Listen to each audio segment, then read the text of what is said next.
Bonjour, ce qu'on va voir aujourd'hui, c'est la section d'un cube par un plan IJK, exercice de construction géométrique très intéressante au programme de terminale. Alors, dans cette question, on va chercher à déterminer la section du cube par le plan IJK. Donc, au passage, les points IJ et K ne sont pas alignés, ils définissent donc bien un plan. Ce qu'on appelle la section du cube par le plan IJK, eh bien, en fait, c'est la trace que va laisser le plan IJK en venant couper le cube. Pour tracer cette section, il va donc falloir tracer sur chaque face du cube eh bien, l'intersection entre la face du cube considéré et le plan IJK. Alors, il y a une face sur laquelle on va pouvoir trouver très rapidement la section avec le plan IJK, c'est la face de droite ici, c'est la face BCGF. En effet, il est essentiel de rappeler que dans l'espace, lorsque deux plans ne sont pas parallèles, alors ils sont sécants, et l'intersection des deux plans est alors une droite. Ça veut dire que, par exemple, le plan IJK et le plan BCG, qui contient la face de droite, eh bien ces deux plans IJK et BCG ne sont pas parallèles et donc vont s'intersecter. Leur intersection va former une droite. Pour trouver qui est cette droite, il suffit de trouver deux points qui sont sur cette droite. Donc deux points qui appartiennent à la fois au plan IJK et au plan BCG. Eh bien ces deux points sont I et J. I et J sont sur la face de droite du cube, donc ils appartiennent au plan BCG, mais ils sont aussi dans le plan IJK, par définition, rien qu'avec leur nom. Quand on dit IJK, c'est que I et J sont appartiennent tous les deux au plan IJK. Donc finalement, la droite IJ, c'est la droite intersection du plan IJK avec le plan qui contient la face de droite, c'est-à-dire le plan BCG. Voilà ici ce qu'on va pouvoir voir sur la face de droite du cube quand on va intersecter le plan IJK avec cette face du cube. Maintenant, il va falloir que je trouve la trace que laisse le plan IJK sur les autres faces du cube. Le problème, c'est que sur cette face-là, c'était faisable parce que je connaissais deux points qui appartenaient à la fois au plan IJK et à la face de droite. Mais si j'observe les autres faces du cube, eh bien, je ne connais pas deux points qui sont communs au plan IJK et aux faces du cube. Par exemple, sur la face de derrière, c'est-à-dire la face DCGH, eh bien, je connais le point J qui appartient bien à la face de derrière puisqu'il est sur l'arête GC qui définit la face de droite et la face de derrière, mais J est le seul point que je connais sur la face de derrière, donc ça veut dire que je ne peux pas tracer la droite intersection. Sur la face du dessus, je connais bien le point K, mais c'est le seul point que je connais qui appartient à la fois à la face du dessus et au plan IJK. Sur la face de gauche, eh bien, c'est un peu le même principe, c'est que je connais que le point K, mais je ne connais pas d'autres points qui appartiennent à la fois à la face de gauche et au plan IJK, donc voilà.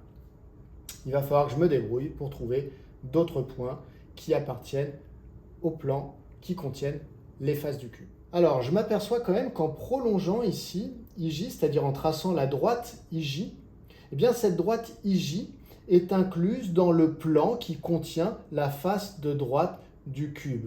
Comme elle est incluse dans ce plan, et qu'en même temps elle n'est pas parallèle à la droite GF, qui est aussi dans ce plan, eh bien la droite IJ et la droite GF vont s'intersecter. Voilà qui est fait, j'ai construit leur point d'intersection, c'est le point qui est nommé L sur la figure. L'avantage de ce point L, c'est qu'il appartient à la fois au plan IJK, mais également au plan qui contient la face du dessus du cube, donc le plan par exemple EFG. Ce qui est intéressant, c'est que désormais, dans le plan qui contient la face du dessus du cube, c'est-à-dire le plan EFG, je connais désormais deux points qui appartiennent au plan IJK. En effet, je connais le point K que je connaissais déjà, mais désormais je connais également le point L. Alors pourquoi le point L? Est-ce qu'il appartient à la face du dessus? Eh bien tout simplement parce qu'il est aligné avec F et G, et que la droite FG appartient au plan de la face du dessus. Donc le point L, qui fait partie de la droite FG, appartient au plan qui contient la face du dessus du cube. Je connais donc deux points qui sont à la fois dans le plan IJK et dans le plan qui contient la face du dessus du cube. Je peux donc tracer la droite KL qui va être la droite intersection du plan IJK avec le plan qui contient la face supérieure du cube.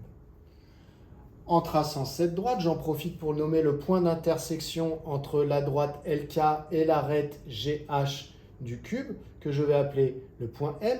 J'ai mis en rouge et en trait plein le segment MK qui est finalement la section entre le plan IJK et la face EFGH, c'est-à-dire la face supérieure du cube. Donc c'est ce que je vais voir vraiment tracé sur la face supérieure du cube. En trait plein, puisque avec ma perspective, je vois ces traits, ces segments qui sont ici. Désormais, je connais donc sur la face de derrière, c'est-à-dire la face DCGH, je connais deux points qui appartiennent également au plan IJK, qui sont le point J et le point M. Je sais donc que le segment JM, eh bien, c'est le segment qui va être l'intersection entre le plan IJK et la face de derrière. Comme je ne suis pas censé le voir car il est derrière, eh bien, je le trace en pointillé, ce segment.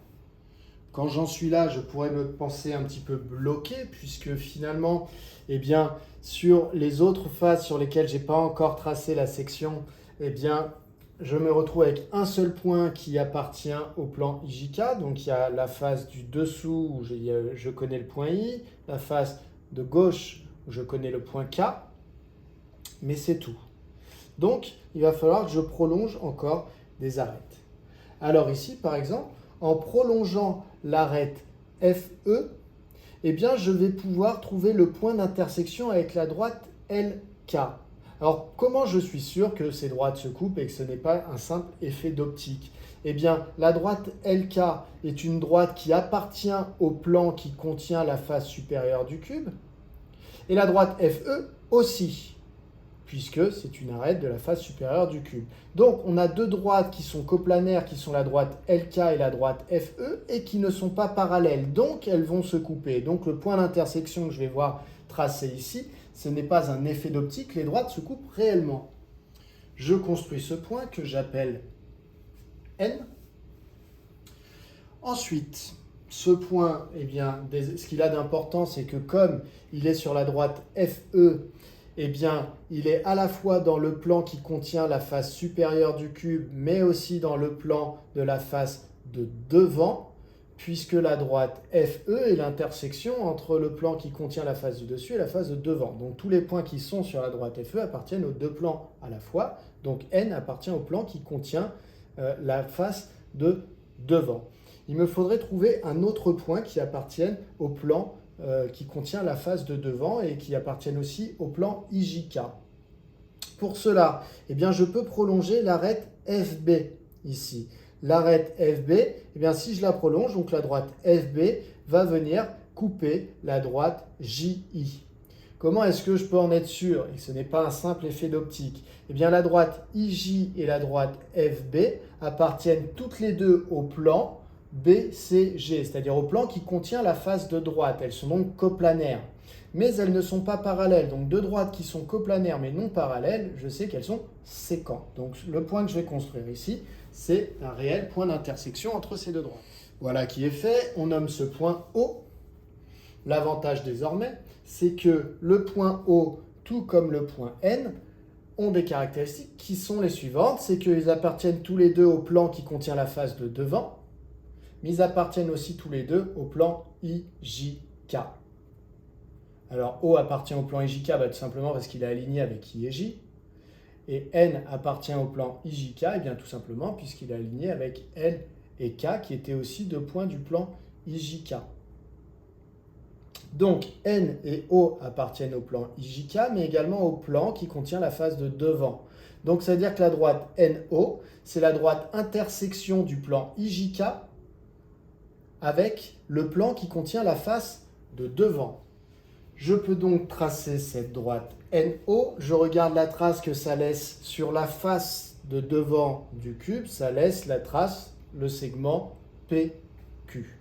Il est tracé en trait plein puisque c'est une face que je vois avec cette disposition du cube.